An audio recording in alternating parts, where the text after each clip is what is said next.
প্রশংসা আদায় করছি, শুকরিয়া আদায় করছি আলহামদুলিল্লাহ। দর্শক, আমি যখন নিউজগুলো রেকর্ড করি আর যখন এগুলো প্রচারিত হয়, সময়ের কিছুটা তারতম্য বা ব্যবধান আছে, যার কারণে আপনার কাছে মনে হয় যে নিউজটা একটু পরে প্রকাশিত হয়েছে।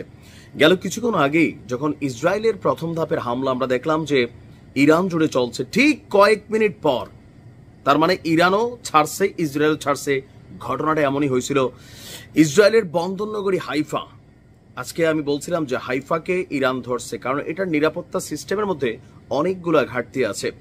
সেই হাইফার আপনার বন্দরনগরী হাইফার তেল আবিবে এবং নেগেভ বিমান ঘাঁটি একই সাথে ডাবল অ্যাকশন, এটাকে আঘাত করেছে ইরান থেকে উড়ে আসা হাইপারসোনিক ক্ষেপণাস্ত্র।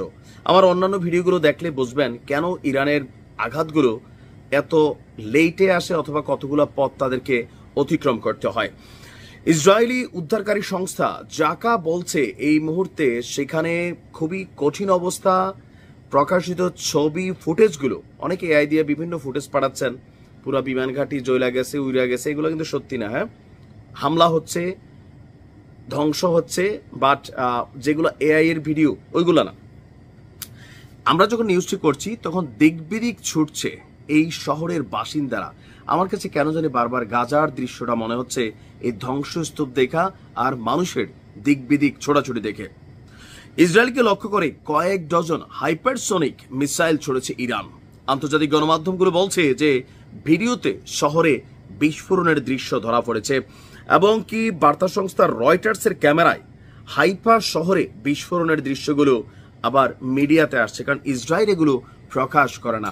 ইসরায়েলের জাতীয় জরুরি সেবা সংস্থা বলছে যে ইরানের মিসাইলের আঘাতে নগদেই বেশ কিছু মানুষ আহত এবং নিহত হয়েছে।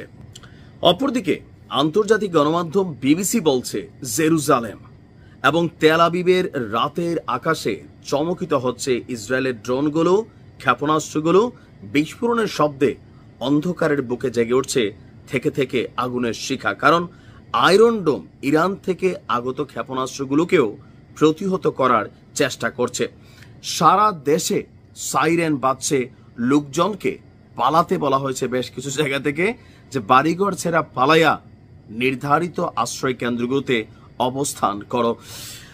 দর্শক, স্থানীয়দের সংরক্ষিত এলাকায় চলে যাওয়ার জন্য সারা দিন জুড়ে আহ্বান থাকলেও অনেকেই ভাবছে আমাদের রাষ্ট্র তো নিরাপদ, আমাদের সিস্টেম আপডেট 5টা দেশকে পার করে ইরানকে পৌঁছাতে হবে, মানে যেগুলোর একটু পাকনা টাইপের আছে। বাট এখন গভীর রাতে, কালকে কয়েকটা ছবি দেখছেন যে একদম কাপড় টাপড় নাই গায়ে, দৌড়াইয়া কোন রকম বাথরুম টাথরুম গোসলখানা থেকে দৌড়াইয়া রাস্তায় বের হয়েছে। এই দৃশ্য দেখে আবার আমারও গাজার দৃশ্যের কথা মনে পড়ছে। আপনার ইসরায়েলি সামরিক বাহিনী বলছিল যে আপনার এত ক্ষেপণাস্ত্র ইসরায়েলের লক্ষ্যবস্তুতে আঘাত করেছে, ক্ষয়ক্ষতির পরিমাণ এতটা বেশি যে তাদেরকে অনেকটা ব্যাক পেতে হচ্ছে। তবে ইসরায়েল নাকি পিছু ছাড়বে না। ইসরায়েল বলছে যে এর কঠিন জবাব আপনার দেওয়া হবে। ইতিমধ্যে ইসরায়েলের যেই কি বলা হয় যে সামরিক বাহিনীর বড় বড় অফিসাররা আছেন, কয়েক দফা মিটিং বসেছে এবং কি আমেরিকার শরণাপন্ন হচ্ছে, ট্রাম্পের কাছে সহযোগিতা চাচ্ছে, নিশ্চয় অস্ত্রের জাহাজ ভর্তি ভর্তি রাত্রে রাত্রে পাঠাবে। এছাড়া আমরা যদি দেখি যে নেগেভ বিমান ঘাঁটি, এটা খুবই গুরুত্বপূর্ণ একটা বিমান ঘাঁটি। এখানে ইসরায়েলের যে যুদ্ধ বিমানগুলো, সেই যুদ্ধ বিমানগুলোকে কিন্তু হ্যাঙ্গারে রাখা হয়। আপনারা অনেকে জানেন হ্যাঙ্গার মানে হচ্ছে যেখানে যুদ্ধ বিমানগুলোকে উড্ডয়নের আগে মানে প্রস্তুত রাখা হয়।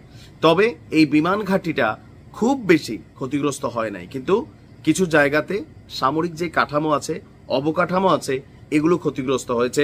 তবে আমি যখন নিউজটি করছি মাত্র তাজা তাজা খবর, তো হয়তো সারা দিন জুড়ে এই নেগেভ বিমান গাড়িতে আসলে কয়টা বিমান ধ্বংস হইলো বা হাইফাতে আরো কি কি ঘটনা হইলো সেটা হয়তো সারাদিন আপনারা জানতে পারবেন, যেহেতু আমি নিউজগুলো একটু আগের রেকর্ড করি।